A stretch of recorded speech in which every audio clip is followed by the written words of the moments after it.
Have you ever noticed that rest has become just another task on your to-do list? You finish work on Friday, you close the laptop, and instead of feeling free, you feel wrong. Like you forgot something. Like you're wasting time.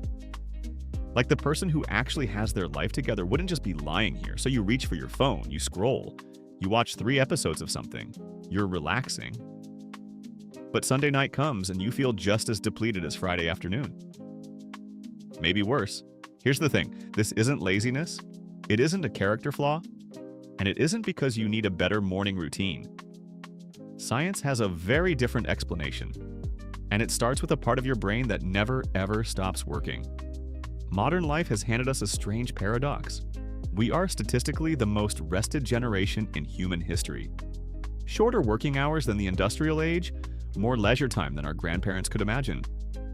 And yet we report feeling more exhausted than ever. In 2023, the World Health Organization estimated that burnout affects hundreds of millions of people globally. Not just executives or doctors, but students, parents, freelancers, remote workers. People who should, on paper, have it easier. So what's happening? The answer isn't about how many hours you work. It's about what happens between those hours. It's about what happens the moment you stop, and why stopping has become for most people genuinely terrifying. Because here's the uncomfortable truth. Most of us don't know how to rest anymore. And the reason has nothing to do with Netflix or social media. It goes much, much deeper than that. Let's start with your brain's default mode network, DME for short. Scientists used to think the brain was most active when you were doing something. Solving a math problem, having a conversation, playing chess. And when you rested, they assumed the brain quieted down. They were completely wrong. When you stop doing a task, a specific network in your brain fires up. The default mode network activates during mind-wandering, daydreaming, self-reflection, whenever you're not focused on the outside world. On the surface, this sounds peaceful. But here's the catch. The DMN is also where your brain processes unresolved problems, replays difficult memories, anticipates future threats, and builds your sense of self. It's your brain's background tab. And just like browser tabs you never close, it uses enormous amounts of energy. So when you sit down to relax, and instead of peace you feel a rising tide of anxiety, regret, tomorrow's meeting, that thing you said in 2017, that's the DMN doing its job. You gave it space. It flooded in. This is why silence is so uncomfortable, not because silence is bad, but because you've been running from your own mental background tabs for so long that you've forgotten they're still open. Now add guilt to the equation. And this part is cultural. In much of the Western world, and increasingly globally, productivity has become a moral virtue. Being busy is a status symbol. Rest is coded as laziness. Think about how we talk about rest. I did nothing this weekend. Notice the word nothing, as if the absence of output makes a period of time worthless. Sociologists call this phenomenon hustle culture, and it's not just a trend. It's a deep rewiring of how we assign value to human time. Since the Industrial Revolution, human beings have been measured by output. If you aren't producing, you aren't contributing. If you aren't contributing, you don't deserve comfort. That logic is 200 years old, but your nervous system still runs on it. The guilt isn't random, it's trained. Here's where it gets philosophical and a little uncomfortable. The philosopher Blaise Pascal wrote in the 1600s, "All of humanity's problems stem from man's inability to sit quietly in a room alone." He didn't have a smartphone, but he understood something most of us still haven't faced. We don't avoid silence because it's boring. We avoid it because it's revealing. The moment the noise stops, the podcasts, the music, the scrolling, the thoughts come. And the thoughts are often things we've been postponing. Modern mindfulness research backs this up. Studies from Harvard University found that people prefer receiving mild electric shocks over sitting alone with their thoughts for 15 minutes. Not all people, but a significant majority. They literally chose pain over stillness. Think about that for a second.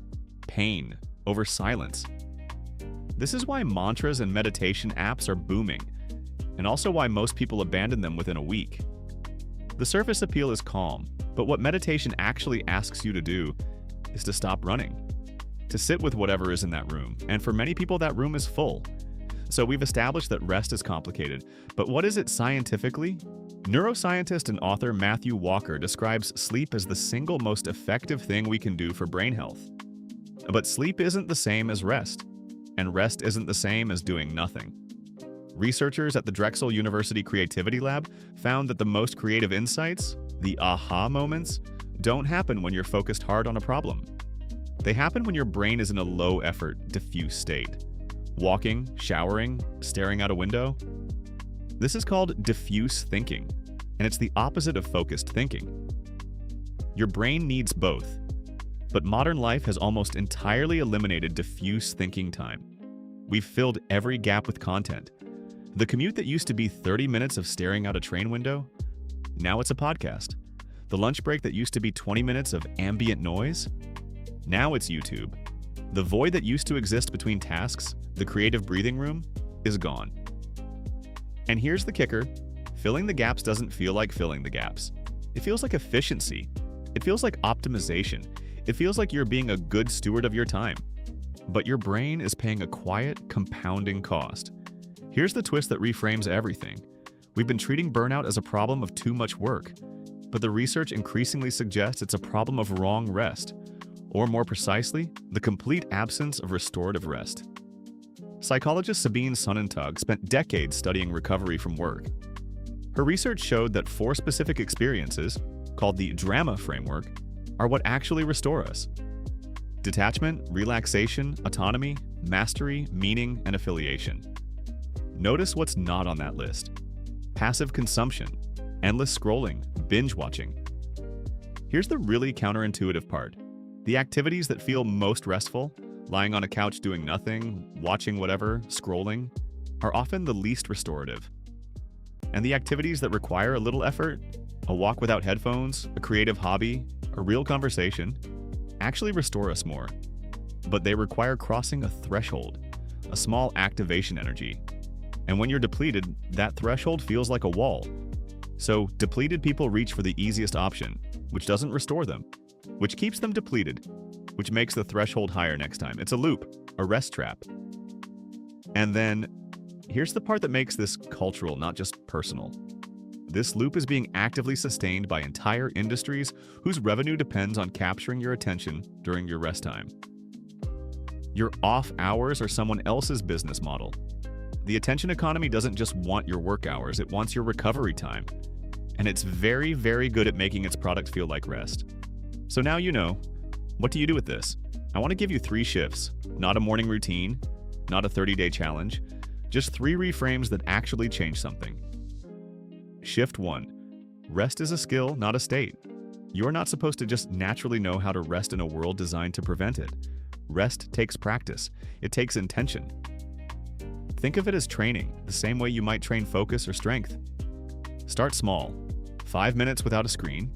A walk where the goal isn't steps or speed, just the walk. Notice how uncomfortable it is at first. That discomfort is information, not failure. Shift 2. Your thoughts aren't the enemy. The reason silence feels terrifying is that you've been treating your own thoughts as threats.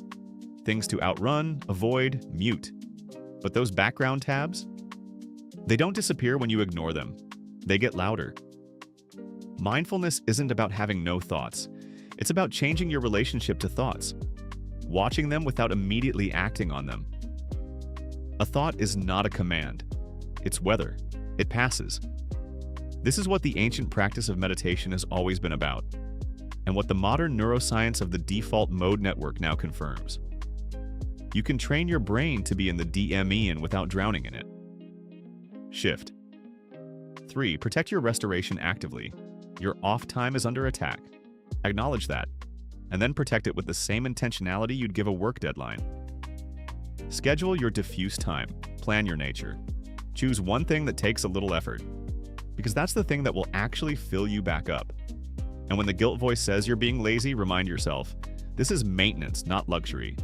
A car that never gets maintenance eventually stops. So do humans. Here's the final thought I want to leave you with. You live in a world that profits from your exhaustion, that sells you solutions to problems it creates, that calls rest lazy and then sells you meditation apps to cope with the anxiety that label produces. The most radical act you can perform, and I mean that without irony, is to genuinely, guiltlessly rest. Not productive rest, not optimized rest, not I'm resting so I can perform better tomorrow rest. Just rest. Because you are a human being who is allowed to exist without justification. Pascal was right that we fear the quiet room. But what he didn't say, what neuroscience has since discovered, is that the room isn't the threat. What's in the room is just you. And you've been more afraid of yourself than you needed to be. So here's the question I'll leave you with. If rest weren't something you had to earn, what would you actually do with it? Like if this gave you something to think about. Subscribe if you want more of this, and seriously, close a tab or two tonight.